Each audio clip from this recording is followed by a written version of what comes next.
अस्सलाम वालेकुम। सफ़रनामा पढ़ लेने के बाद गुलिस्तान अदब से आखिरी नसरी सिन्फ खाका, ठीक है ना। खाका कलीमुद्दीन अहमद का पढ़ना है और खाका निगार होंगे अहमद जमाल पाशा। इससे पहले कि कलीमुद्दीन अहमद के बारे में हम लोग जानकारी हासिल करें, कलीमुद्दीन अहमद को पढ़ें, खाका कहते किसे हैं वो देख लेते हैं, ठीक है। देखो, खाका इस्तिलाही मानी में लफ्ज़ खाका अंग्रेज़ी लफ्ज़ स्केच का तर्जमा है। खाका खाका लफ्ज़ स्केच का तर्जमा है। अंग्रेजी में स्केच कहते हैं। स्केच किसी की तस्वीर कशी करना, तस्वीर उतारना, तस्वीर बनाना, किसी का हुलिया बयान करना, किसी का नक्शा ऐसा बयान करना कि वो हमारे नज़रों के सामने आ जाए, वही खाका है। इस्तिलाही मानी में लफ्ज़ खाका अंग्रेज़ी लफ्ज़ स्केच का तर्जमा है। शख्सी खाके के लिए अंग्रेज़ी में पेन पोर्ट्रेट या पर्सनल स्केच की इस्तिलाहें भी इस्तेमाल की गई हैं। आजकल खाका ही की इस्तिलाह राइज है।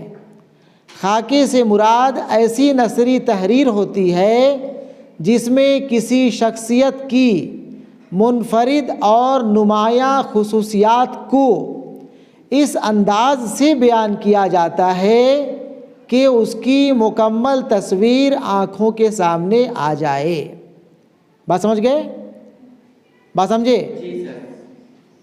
खाका एक ऐसी नसरी तसनीफ़ है जिसमें किसी शख्सियत की, किसी पर्सनालिटी की, शख्सियत कौन होंगे? हम तुम हमारे तुम्हारे जैसे लोग नहीं, बड़े शख्सियत। पर्सनालिटी किसको कहा जाता है भाई? जाहिर सी बात कि अपने अपने मैदान के माहिर है ना। उर्दू के कई माहिर बड़े बड़े शायर हैं, अदीब हैं, नक्काद हैं, बहुत बड़े शख्सियत डॉक्टर APJ अब्दुल कलाम, मौलाना अब्दुल कलाम आज़ाद, मौलाना अबुल कलाम आज़ाद, पंडित जवाहरलाल नेहरू, किसी का भी नाम लिया जा सकता है। वो लोग बड़े शख्सियत हैं, बड़े पर्सनालिटी हैं, है ना। तो उनके बारे में, उन लोगों के बारे में ऐसा बयान करने वाला, ऐसा लिखने वाला लिखता है कि उन लोगों का पूरा फिगर, उन लोगों की पूरी शख्सियत हमारे आँखों के सामने आ जाता है, ठीक है ना। इसमें जिस शख्स की तस्वीर कसी की जाती है उसके ख़यालात व अफ़कार, सीरत व किरदार, आदात व अतवार सबकी झलकियाँ नज़र आती हैं, ठीक है ना। इसमें यानी खाका में जिस शख्स की तस्वीर कशी की जाती है, जिस शख्स के बारे में कोई बात लिखी जाती है, उसके ख़यालात व अफ़कार, उसके क्या ख़यालात थे, वो क्या सोचते थे, उनकी क्या फ़िक्र थी, सीरत व किरदार, उसके सीरत कैसे थे, उसके किरदार कैसे थे, कैसे कैरेक्टर के थे, आदात, आदत का जमा है, उनके आदात कैसे थे, अतवार, तौर का जमा है, तौर तरीका का, उनका तौर तरीका, रहन सहन, चाल चलन, रंग ढंग कैसा था, सबकी झलकियाँ नज़र आती हैं। खाके का मकसद ही ये होता है कि मुतल्लिका शख्सियत की ज़ाहिरी और बातिनी खुसूसियात में से ऐसे नुमायाँ और साफ का बयान किया जाए जो उसकी इनफरादियत और पहचान का ज़रिया हों। समझाएं कि नहीं समझाएं? समझाएं कि बढ़ें आगे? समझाओ तो वही बात, नहीं समझाओ तब भी जो है बातचीत करते रहते हो।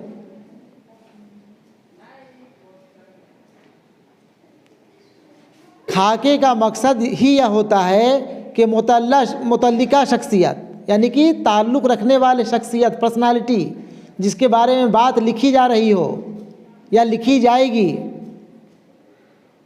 उसकी ज़ाहिरी जो दिखाई पड़ता है, देखने में जो दिखता है वो शख्सियत, और बातिनी जो हम लोग देख नहीं पाते हैं, लेकिन उसके अंदर कई खासियत खुसूसियत छिपी हुई है।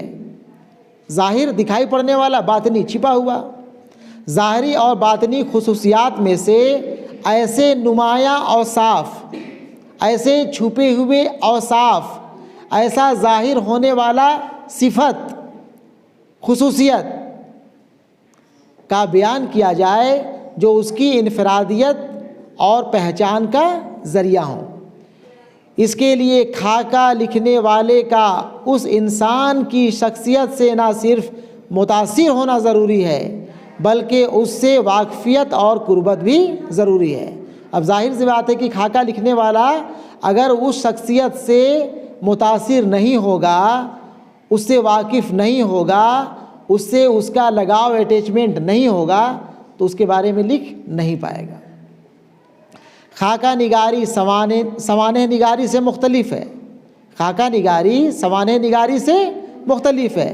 इसमें सवाने हयात की तरह वाक़यात तरतीबवार नहीं लिखे जाते और ना ही तमाम हालात व वाक़यात का बयान करना ज़रूरी है, बल्कि खाका निगारी में हालात व वाक़यात का बयान ज़िमनी तौर पर किया जाता है जो शख्सियत के किसी पहलू को उजागर करते हैं, पूरा तफसील से, डिटेल से, सिस्टमेटिक ढंग से। जैसे सवाने लिखा जाता है, हालात ज़िंदगी को हो, वैसे लिखने की ज़रूरत खाका में नहीं है। जो शख्सियत के किसी पहलू को उजागर करते हैं। खाका निगार किसी शख्सियत से मुतासिर होकर उसका खाका ज़रूर लिखता है, लेकिन उसकी तहरीर से मरूबियत का इजहार नहीं होना चाहिए। उसका बयान ऐसा होना चाहिए कि वो गैर जानिबदार नज़र आए। इसलिए यह ज़रूरी है कि खाके में शख्सियत की खूबियों और खामियों दोनों को बयान किया जाए, वरना शख्सियत की मुकम्मल तस्वीर सामने ना आ सकेगी, जो खाका निगारी का असल मकसद है। जिस तरह खूबियों का बयान मरूबियत से पाक होना चाहिए, उसी तरह खामियों के बयान में ज़ाती दुश्मनी व अनाद का पहलू नहीं नज़र आना चाहिए। खामियों के बयान में भी अपनाइयत का एहसास नुमायाँ होना चाहिए। किताब में शामिल खाका कलीमुद्दीन अहमद खाका निगारी की अच्छी मिसाल है। चलो, बात ख़त्म। कितना समझे नहीं समझे तुम लोग जानो।